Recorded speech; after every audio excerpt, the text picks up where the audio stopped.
மகர ராசி அன்பர்களே, உழைப்பு இரண்டு வகை. வேகமாக வெகு சீக்கிரமாக உழைப்போர் ஒரு வகை, நிதானமாக தொய்வின்றி அழுத்து கொள்ளாமல் உழைப்பது ஒரு வகை. இந்த இரண்டாம் வகை நீங்கள். உங்களில் பலர் இவ்வளவு வேலை இருக்கிறதே என்று அழுத்து கொள்வது நடக்காத ஒன்று. அப்படி என்றால் உங்கள் உள்ளத்தில் உழைப்பை விரும்புகின்றீர்கள், அதுதான் அர்த்தம். உங்களுக்கு இந்த ஆண்டு எப்படி இருக்கிறது? மங்கள காரியங்கள் என்று இரண்டு உண்டு. அனைத்து சாஸ்திர நூல்களும் இரண்டு விஷயங்கள் தான் மனிதனுக்கு முக்கியம் என்று சொல்லுகிறது. வேறு எதையும் சொல்லவில்லை. நீங்கள் வேண்டுமானால் படித்து பாருங்கள். எந்த அறநூலையும் எந்த நீதி நூலையும், ஏன் ஜோதிட சாஸ்திரத்தையும் எடுத்துக்கொள்ளுங்கள். இரண்டு விஷயங்கள் தான் மிக முக்கியமானது, மற்றெல்லாம் ஒன்றுமே இல்லை. என்னது அது? ஒன்று திருமணம், இன்னொன்று குழந்தை. இந்த இரண்டை தவிர வேறு எந்த ஒன்றையும் சாஸ்திரம் பெரிதாக சொல்லவில்லை.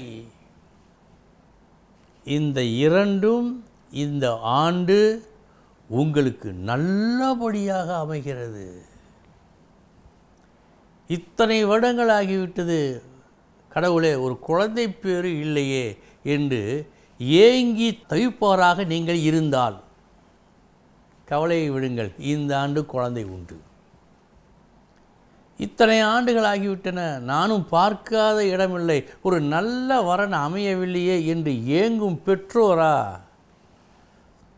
ஏக்கத்தை விடுங்கள். இந்த ஆண்டு அந்த குழந்தைக்கு திருமணம் நடக்கும். அந்த உத்தரவாதத்தை கிரகங்கள் கொடுக்கின்றன.